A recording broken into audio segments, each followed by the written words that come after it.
thank you for welcoming us with open arms. So it's the first church of the train wreck, where we hand out nasty green shirts to children because we love them. We're not on YouTube right now because I can say whatever I want. Okay, I didn't know that about first, third, and second service, so this is good. We're going to go for it. And I did not also know you have Caitlin Clark attending your church. Do you pay attention to the announcements? Okay, so on your Connect card, I took a picture of this. This is going to go viral. Caitlin Clark attends Harvest Community Church. It's right on here. If you pull it up there, Caitlin Clark, her email address is there. Additional household members, Magic, Larry, Michael, and Kobe. So things have been going crazy since we were here a year ago. So congratulations. It's awesome. So super fun to have family members here. My wife and the mother-in-law and my youngest daughter is here. My oldest daughter is quite ticked because her spring break was last week. She is a 21-year-old in college. I just said that out loud. So she's kind of ticked that she couldn't be here. Also get to have other family members here. My sister and her husband and kids are here. And it happens to be my nephew's 23rd birthday today. So we're going to sing happy birthday. I told him I was going to do this. He's like, nah. I have to. So his name is Shad. Okay, not Chad, Shad. So here we go. Happy birthday to you. Happy birthday to you. Happy birthday, dear Shad. Happy birthday to you. He did not think I was going to do that, Pastor Jason. So if there's any church I feel at home in, it's right here. So we are your least favorite attendees because we only come once a year. But in all seriousness, it's just an honor to be here. So the reason this church can function the way it does is because you have authentic leaders. And I just want you to know that, and I hope you honor your leaders and give them the due that is accorded to them, because I get to travel quite a bit, and I go places where I leave and I go, the poor people under that leadership. I'm like, so that's a real thing.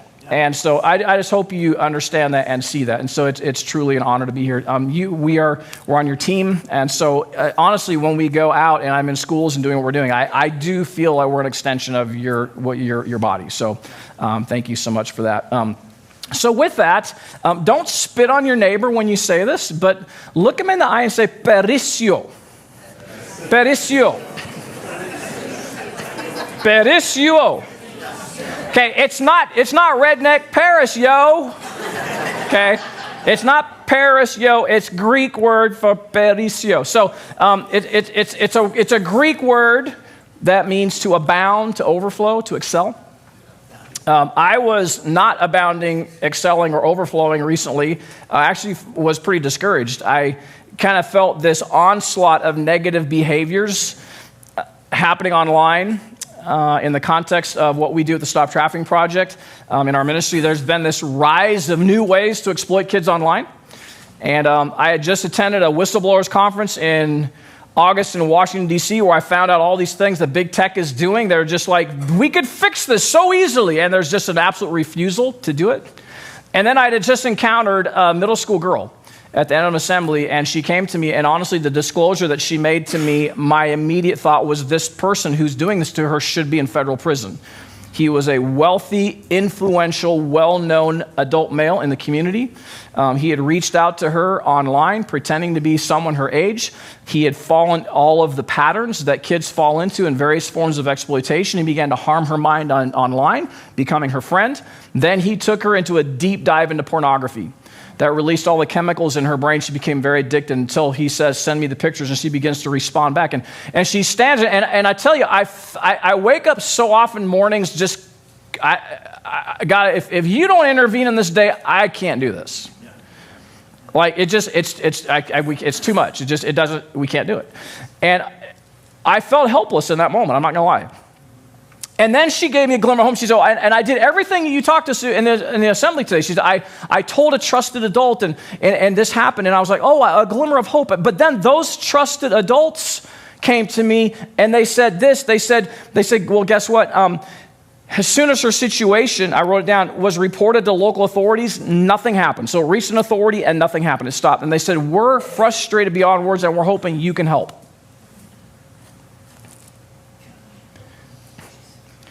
And I felt helpless. Pericioso, okay, that's not the word.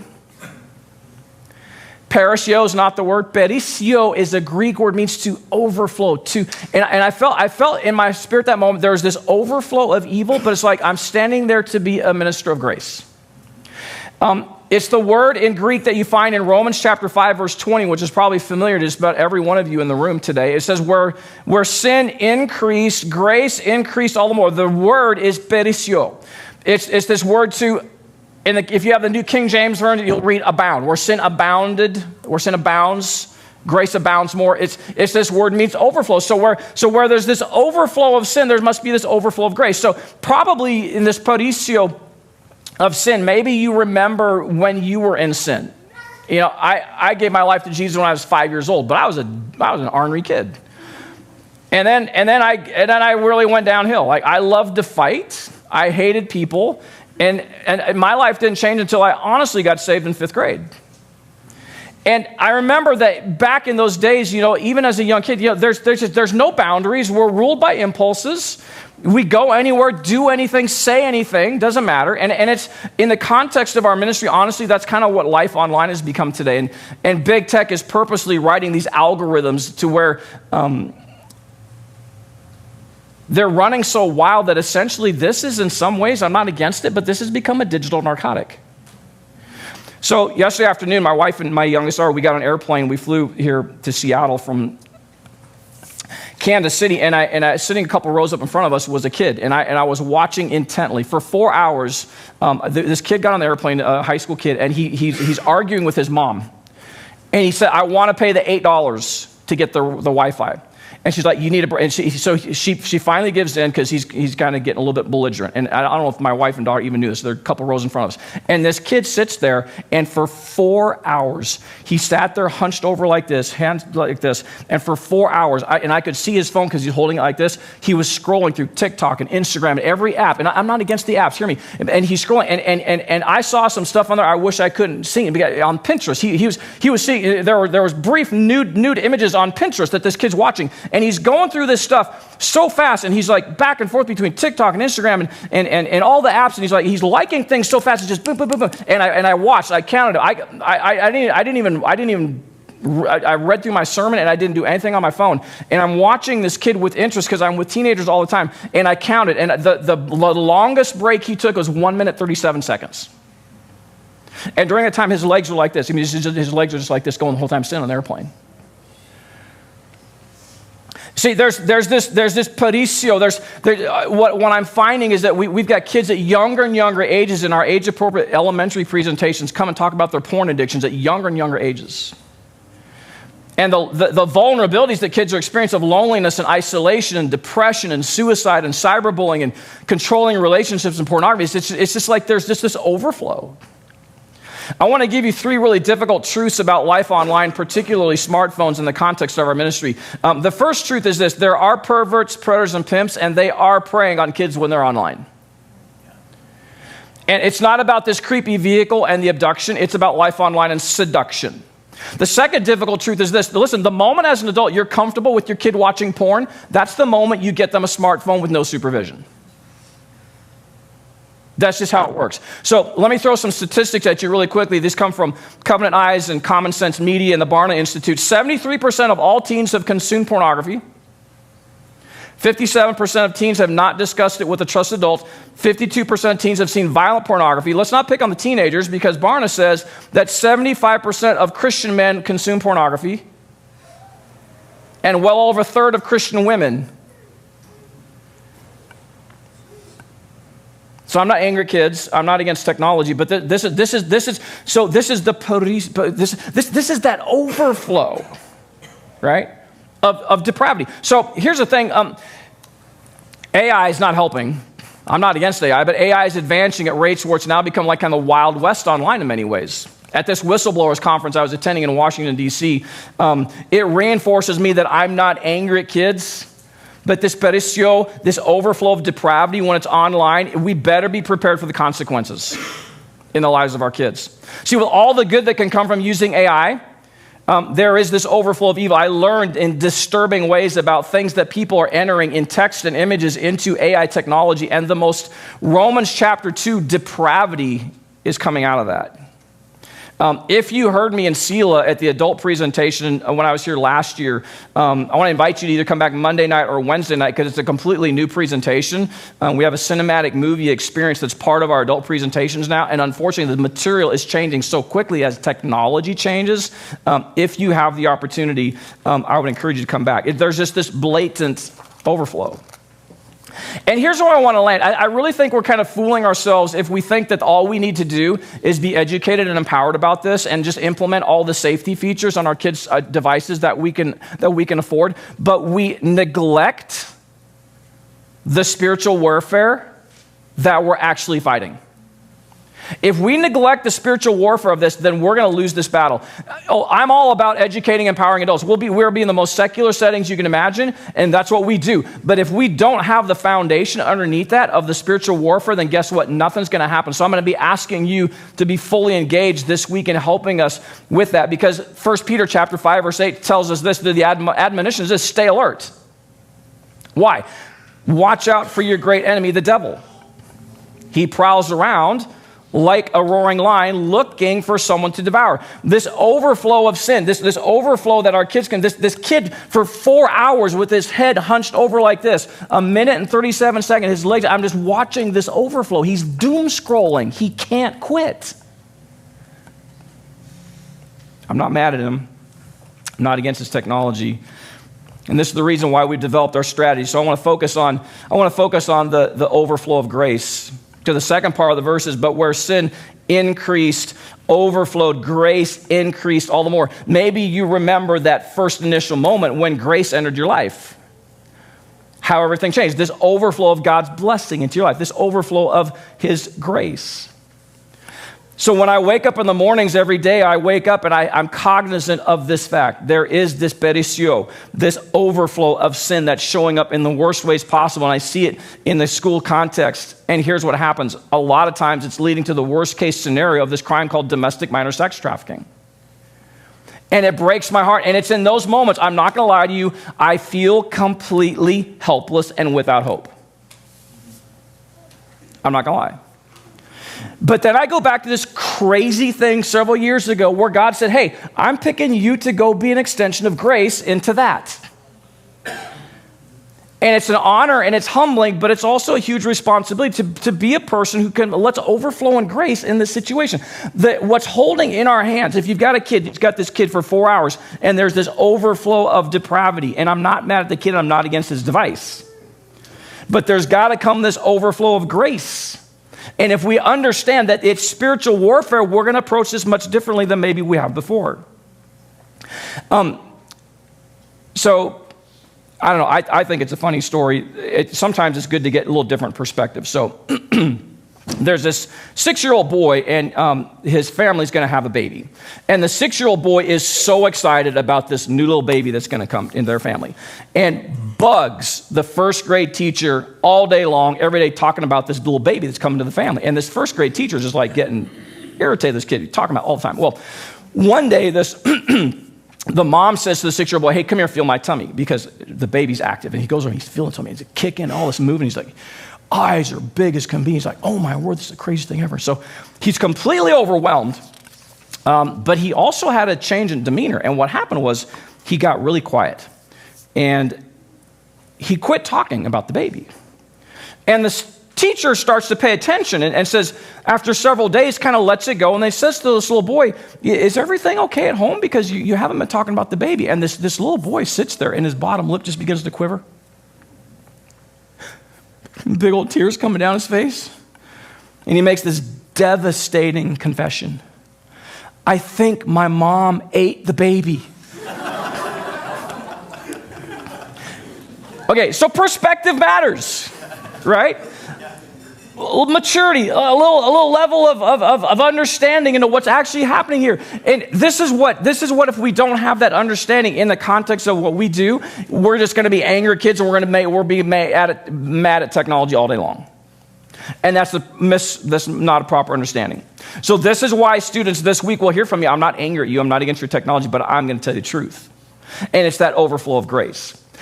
Charles Spurgeon made this quote, and he said this: true prayer is neither a mere mental exercise nor a vocal performance. It is far deeper than that. It is a spiritual transaction with the Creator of heaven and earth. What's a good prayer? Not that you orated it and said all the right words, because sometimes the best prayer is the snotty-nosed little kid who doesn't even hardly talk. And God says, I'm going to answer that prayer. See, it's this spiritual transaction. So one of the things we're asking you to do as one of our home church to say, will you partner with us this week, is we're going to ask you to engage in some spiritual transactions this week. So I don't know if you've already received one of these when you came in, but this is a schedule of what's happening this week, as we're going to be out in the community doing different things. If you don't have one of these, maybe we can get it to you this morning. Grab it. But if you would pay attention to what's happening here, if you can, during the actual time that we're in the presentations, be praying. Okay, work schedule doesn't allow that. Totally understand that. At some point in the day, please be praying, because we're going to make intercession on behalf of the kids in this community that we care about. Part of the reason why I do professional training for law enforcement and medical is because a lot of times the kids are going to need them later. Let me just share with you just really two examples of overflowing grace. First, from law enforcement. Recently, this one officer wrote this. He said, I've been in law enforcement for over 30 years. You really opened my eyes today. Honestly, I thought I knew a lot about this, but you taught so many valuable things I just didn't comprehend. Thank you for that. Lives are being saved because of you. That's pretty humbling. Another law enforcement wrote, my sergeant is one of the 5 officers from my department who heard your presentation yesterday. Last night, he received some information that fell in line with your presentation. The short of it is that a former student who's now 23 has hooked up with several 14, 15-year-old female students here in the community. They connected over social media. This male is providing drugs and alcohol in return for nude photos and sexual favors. Thanks for all you're doing. You're literally saving lives. That's pretty humbling. In a recent medical professional training, just 2 of them, person wrote, after the presentation, I felt a mix of anger, sadness, and urgency. The number of children that are being manipulated, groomed, and even blackmailed into exploitation was deeply unsettling. The reality of the numbers of predators using everyday apps and messaging platforms to groom children reinforce the need for strict monitoring. Another person wrote this, I never knew just how bad trafficking has gotten since young kids started getting on social media, and it's still worsening due to the use of AI technology.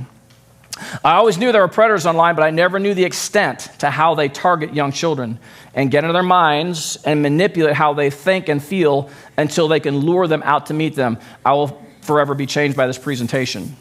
See, the reason we do those professional presentations, understanding the spiritual warfare, is at some point that's going to be a very tangible need in the life of a kid.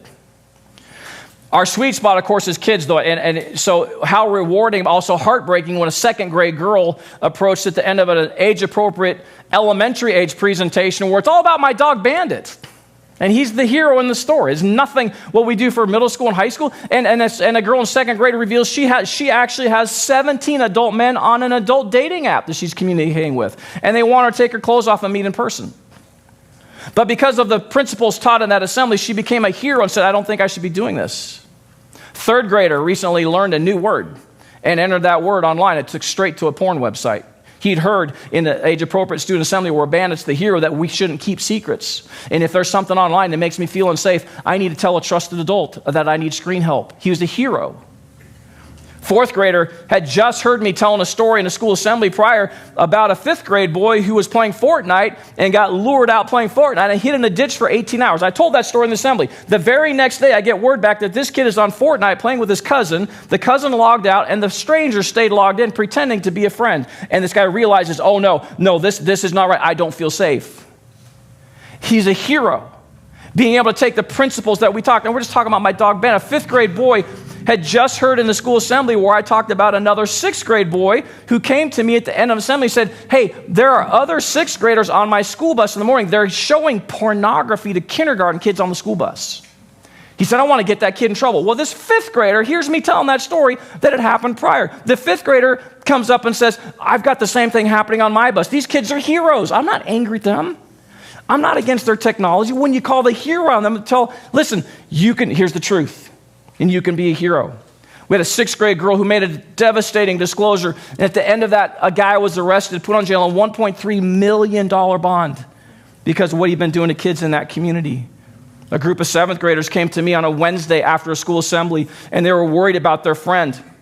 And they told me that they said, this girl, we think she's communicating with people that she doesn't really know who they are. Law enforcement told me later that on a Friday, a guy from out of state, a known trafficker, was coming to pick up their friend. Law enforcement said those kids saved her life. These kids are heroes. I'm not angry at kids.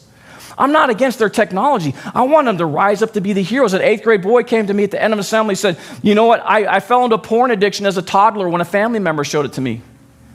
Now he's in 8th grade. He said, it feels like my brain's on fire. Can you please help me? You know the cool thing, in the evening presentation the night before, a local youth pastor in that community approached me at the end and said, listen, I fought a porn addiction in high school and college. I'm married now in ministry, have children. He said, if you've got any kids, especially a boy tomorrow who's struggling with this, I'm your guy. I'm sitting there, this kid's talking to me, and I look, and there's the youth pastor sitting back there. You can't network this stuff.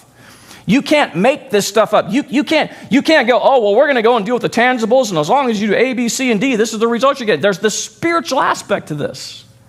It's the spiritual warfare. So we have to be making these spiritual transactions that go beyond our understanding. Go, God, you have to intervene. This 9th grade boys came to me as a group, and they said, we did not know what you just shared. And what I share with the kids is that what we have found out now is that minors, when they share hot pics, nudes, on average now, it will be shared, sold, or viewed 400,000 times. Welcome to the world of online. This group of boys, 9th graders, they had pictures of a girl. And they were going to pass them, and then they said, you know what? We think we're going to be heroes instead. I was so proud of these guys. I mean, we did the whole chest bump, and we did it all, man. It was like throw down, the whole thing. And I was so proud of them. And then what happened was their concern for the girl allowed her to come forward and get the help that she needed. I was so proud of these heroes. 10th grade girl told me she'd connected with a person overseas, and she was going to go meet this person. Thought it was a good idea. Turns out she was connected to a group called the Yahoo Boys. Remember the old emails? But hey, I got $25 million. I'm a Nigerian prince. I want to give it to you. Remember those days? Well, now the Yahoo Boys, there's 40,000 plus Nigerian men running the same scripts, targeting your kids on social media. And our kids are taking their clothes off, sending them pictures, and these people are targeting them for money. And in the cinematic movie experience that your kids in this community will experience, they're going to hear the story about Brian, who ended up with $18,000 on his dad's credit card, and they still shared every single picture he put out there. This girl realized that's a bad mistake. Even though she had put all the pictures out there, you know what? I found a hero in her. There's a group of 11th grade students, a bunch of them, about 20 plus students, and they came to me and they said, you know what, you challenged us in high school to set a better example for the little kids in our school district. So 20 plus high schoolers collectively decided we are going to cut our screen time by 70% every week. And they got rid of a bunch of apps. Well, you want to know what happened as a byproduct? Their grades went up. They slept better. They were happier. They had better relationships. They actually looked people in the eye and talked to them. And they also got great feedback about this younger generation. So, well, we want to be like them too. They're heroes. I recently had a school assembly where a kid came up to the end of the assembly. Now, I call him a kid. He was 6'4", 210 pounds, and a full beard. Okay. He's a high school student. He's the captain of the football team. He walks up to me at the end. He doesn't say anything. He just walks up, and there's tears in his eyes. And he walks up, and I'm just standing. He walks up and does this. Grabs me like this, picks me up, and I got a complete chiropractic adjustment. Like, I'm all straightened out now. Okay, thank you for that. That's free. Puts me down, and then he doesn't back it. He puts his hand on my shoulders, and he's got me like this, and I'm like, don't hurt me. Tears coming down his face. He said, I just want to thank you so much for coming today and not shaming me. He said the story in the cinematic movie experience of, his name is Brian. He said $18,000 on his credit card because he took naked pictures. He said, that's my story. He said, I haven't told anybody this. He said, but there's pictures of me online. He said, I made a huge mistake months ago trying to get this girl's attention. It was Thursday. Their homecoming football game was the next night, Friday. And this kid standing there, tears coming. He pulls this note out of his pocket. It was his suicide note. And he handed it to me. He said, this is for you. Can I just tell you, you can't network this? You can't manipulate this. You can't come up with this on your own. Like, you can't make this stuff. This is the God factor. This is the spiritual warfare we're engaged in. Oh yeah, it's about phones and apps and stuff. Okay, that's cool. That's the tangible part. But there's something so much more going on. So yeah, we're going to talk to medical. We're going to talk to law enforcement. We're going to talk to school people. But guess what? We've got to be people who bring this overflow of grace. And as an extension of ministry from your church, I just want to thank you for enabling us to do that. So I was in this high school assembly, and there's 8 members of the football team were sitting on the front row.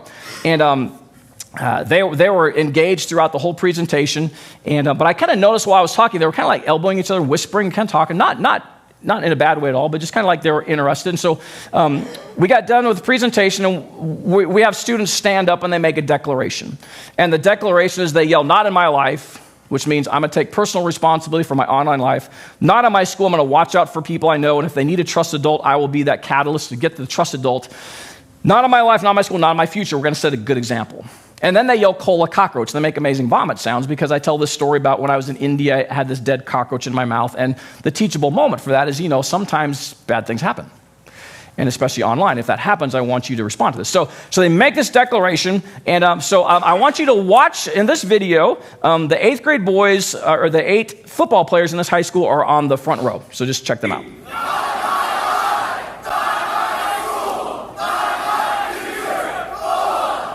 So number 85 is going to do a little backflip there for us. And that's awesome. So I love having fun with kids. It's amazing. So I get done with that, and I've never had a kid ask this before. 126,000 plus kids now in public schools. Never had this question asked before or since. And these kids walk up to me, and they're going, "So you told us we could say anything, right?" I said, "Yeah, absolutely." He says, "Okay, we want to know collectively, who's Jesus Christ to you?" Now, that's a question I've never been asked in public school setting before.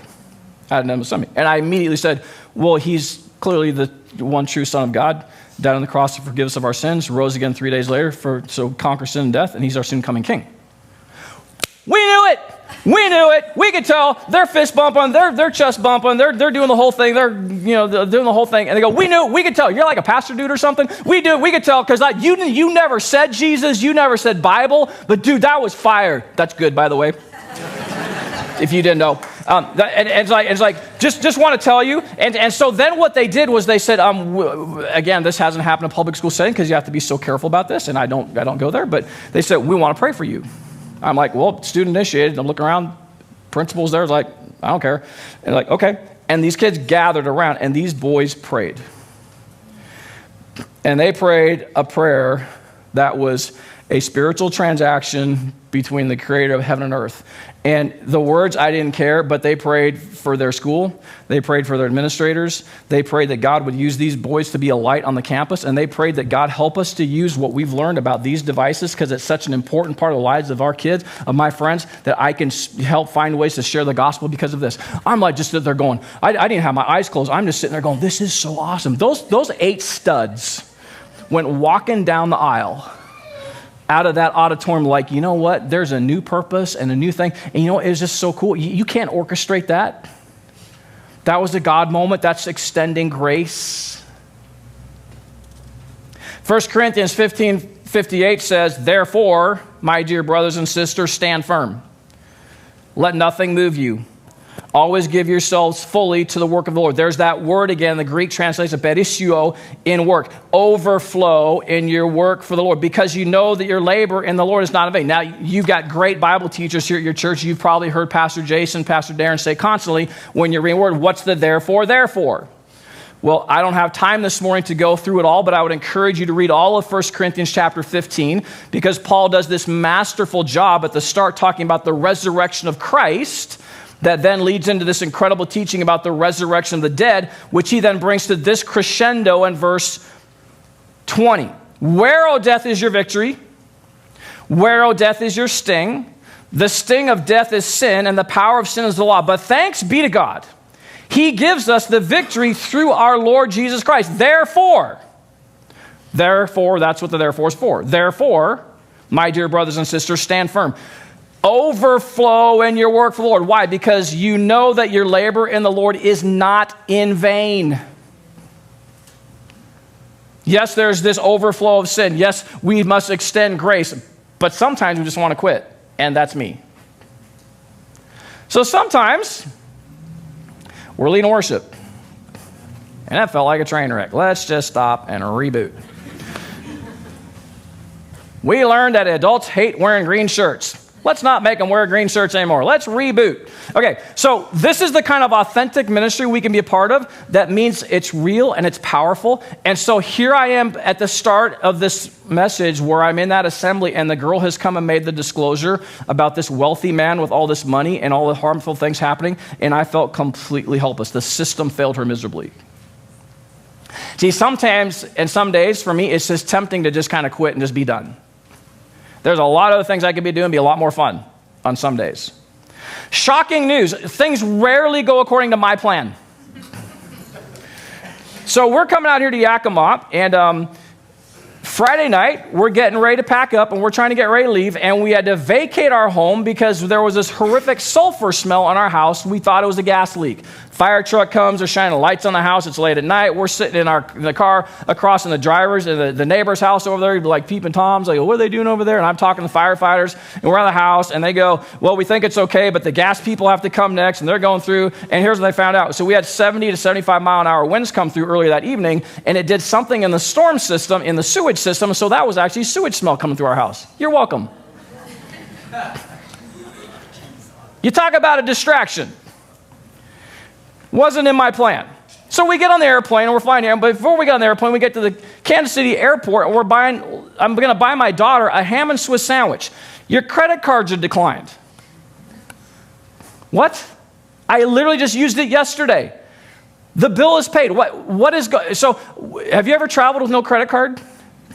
So we get to Seattle and we're trying to rent the car, and my credit cards are declined. This morning, I'm online checking. The bill's paid. Your credit card's declined. We won't make it active again until 7 a.m. Tuesday morning. Well, why?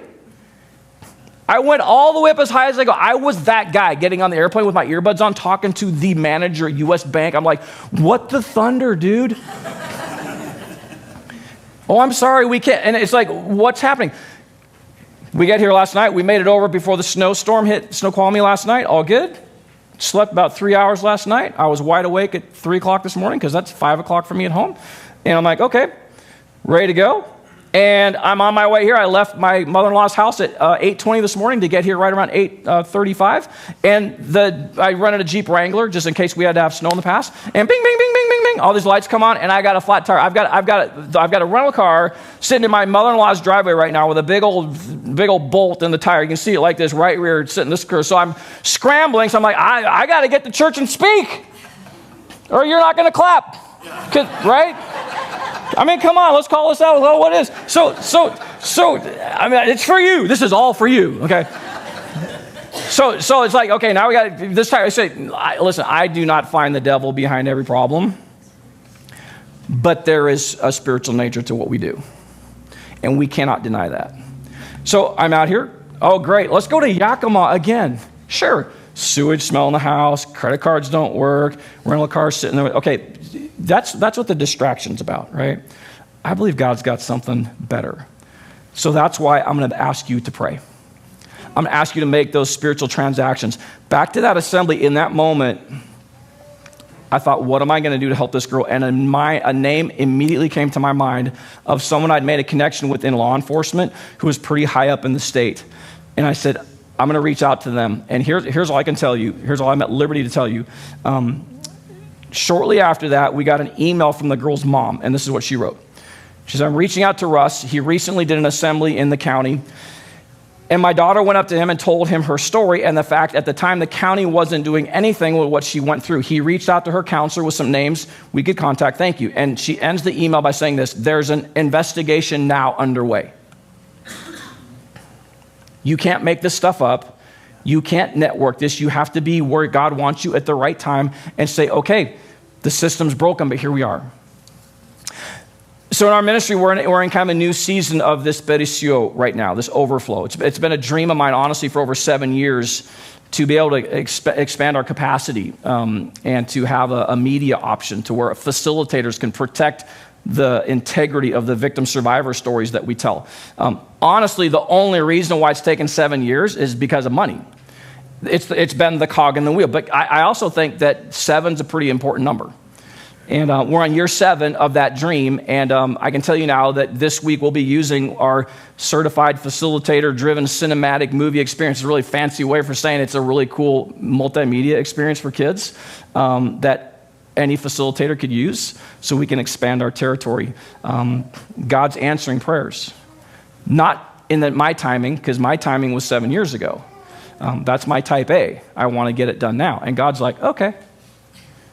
There's your little desert. Go through it for a while. So we've developed a promotional trailer. We're going to show it to you now. This is an excerpts of what we'll be showing your middle school students this week, just parts of it, but this is a promotional trailer. And if you want to watch it again after the movie, it's actually on the front page of our website. Human trafficking is the second largest and fastest growing crime in the world. Levels of depression are Child-on-child sex is increasing, and it's getting younger. You see those people online looking to harm vulnerability. extortion. 3 words Is skyrocketing. In fact, it's one of the Exploitation fastest of growing vulnerability. crimes Life online. It's Vulnerabilities to exploit. fantasy that they create.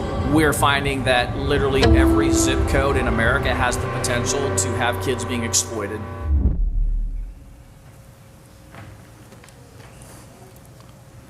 The organization that I'm with is the Stop Trafficking Project. Curious how you guys have handled loneliness. I feel like the problem starts when you start comparing yourself on social media. And I think that plays into the anxiety on top of all the normal things that people stress over with being school and grades and stuff like that.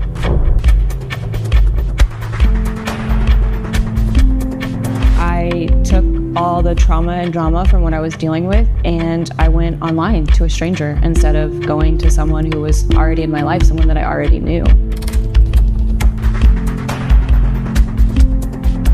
Whereas he turned my dreams into nightmares. He sold me without my permission. I don't have anything else. So I just took what he gave me. Eventually, he started telling me porn websites to go to. 32-year-old guy coaching you, telling you to go watch this stuff. Yeah. Evil really does. Evil comes nice. So this kid's standing there and he says to me, you know, I'm getting these demands and they're telling me they're going to make me famous online if I don't pay $1,000. There's so much freedom in like telling your secrets to people who care about you and love you. You'd be amazed how much people like show up for you. Because our goal is to pull the hero out in that student to say, you know what, there is a future for me. There is more beyond this trauma and this drama I've gone through.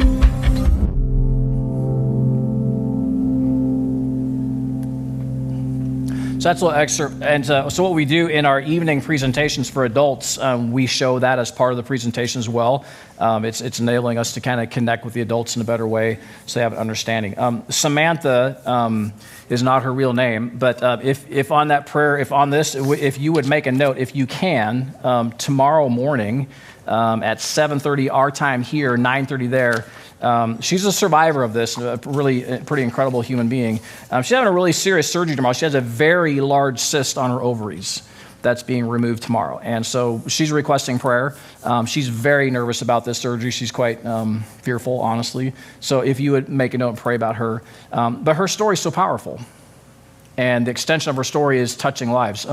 Brian, also not his real name in the video that we protect his identity, $18,000 on his dad's credit card, and they still shared all of his pictures and the multiple suicide attempts he's gone through. It's touching kids' lives. Amy, if you've heard me speak for a while, you'll remember Amy's a victim survivor. It started when she was 12 years old. We've been working with her for many years, and she's the story that we tell. She died on Father's Day Sunday morning back in 2021.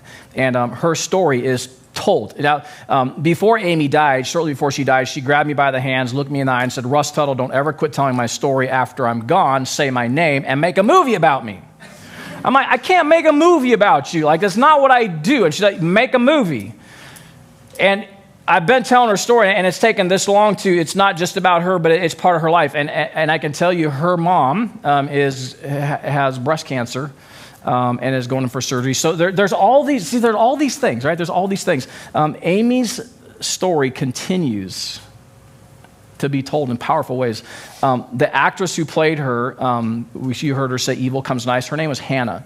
And it turns out Hannah was the exact same age as Amy, played softball just like Amy played, lived in a small community in Kansas just like Amy lived in. And when she connected with the story, what we were trying to do, she was all about it. And we only found her 2 days before the movie was supposed to be shot. And as we were sitting there, and you saw the scene where I'm sitting with her in kind of an open coffee shop, I knew it was in the script. I knew it was coming, but it still crushed me. Now, here's what's happening. There's these lifts outside and cameras shooting down through the windows into the cafe. There's multiple cameras behind us. They made me put on makeup and hairspray, y'all. Okay? These cameras everywhere in your face. And just be natural. Okay, sure. Yeah, this is me. I'm just going to be natural. Okay, sure. And it's like, yeah, and I knew it was in the script, but there's a waitress who comes, and she's going to ask me this question that the kids see. And the kids have just learned in the movie that Amy's actually died. And the impact of the kids in the assemblies is so powerful. And this girl playing this waitress asked me, is your friend coming back? And it took 14 takes, and I lost it every time. And I knew it was in the script. We put it in the script. So Amy's life continues to just have this massive, huge impact. And it's such a blessing to be able to now have this new tool as an extension of grace to expand our territory. So in our ministry, our goal is to kind of saturate where we've been planted in Kansas and Missouri. But I don't know what's going on in Washington. I don't know if you're all aware that your legislature passed this requirement that schools provide training about this. And nobody's giving them any direction or what to do. And I can't tell you what's going to happen. I have no clue, but we'll see what happens this week. And here's what I do know. With your prayers, God's going to do something. I can't tell you what it is because I never know. But I just want to thank you from the bottom of my heart and on behalf of our family for loving us and caring for us. Many of you pray for us outside the official church prayers. Which is a powerful thing. And many of you are so generous, and we just want to say thank you. I am going to ask you to make this week some spiritual transactions to the creator of heaven and earth so that kids' lives are changed. So, Father, thank you for your people this morning. And, Lord, I pray if they're overwhelmed with the overflow of sin in our culture, in their own lives, I pray that you would extend grace to them. And Lord, I pray also that you will then help all of us to be an extension as ministers of reconciliation to take grace into places where it's desperately needed. And Lord, I pray your blessing over your people, that would happen for them. Encourage them today in Jesus' name. Amen. Okay.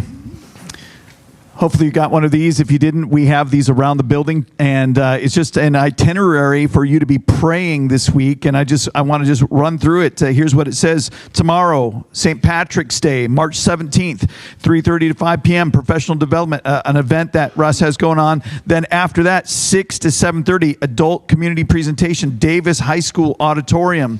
Tuesday, March 18th, 8 to 9 a.m. at Washington Middle School, 125 to 225, Wilson Middle School. Wednesday, March 19th, 8:30 to 9:30 a.m., Franklin Middle School. 115 to 215, Lewis and Clark Middle School. We've got some middle schoolers that need desperately to hear what Russ is talking about. And then don't stop there. 6:30 to 8 p.m. adult community presentation, Grandview Middle School. And then Thursday, March 20th, 11:45 a.m. to 12:45, Grandview Middle School. There is a packed week coming of great opportunities for God's grace to overflow. We know that Satan wants to trap and harm students, and he's doing it, and families, he's doing it. And yet, I love this. God is greater. God is greater. And so we're going to ask you, Pastor Darren, I'm looking for you. There you are. To come up. And we're just going to have a chance to pray right now for Russ. And here's what I'm going to ask you to do. Take one of these. And each day, just Lord, I pray for us. Well, one thing you need to know is that every week our elder team prays for you by name. Every single week, without fail, we're praying for you by name and for your ministry. And often whoever's praying for you at the moment is saying, Lord, this is a hard ministry. Lord, this is hard work. And only you can use it for your glory. So do it. And so we're going to pray right now. Would you just do this? Would you stand? And we're going to just pray for Russ and for these God appointments this week, that he would do what only he can do. And so we'll ask you to do this many times here at Harvest. We're going to say, extend a hand, participate. You don't listen to Pastor Darren and I pray with us, okay? Let's pray.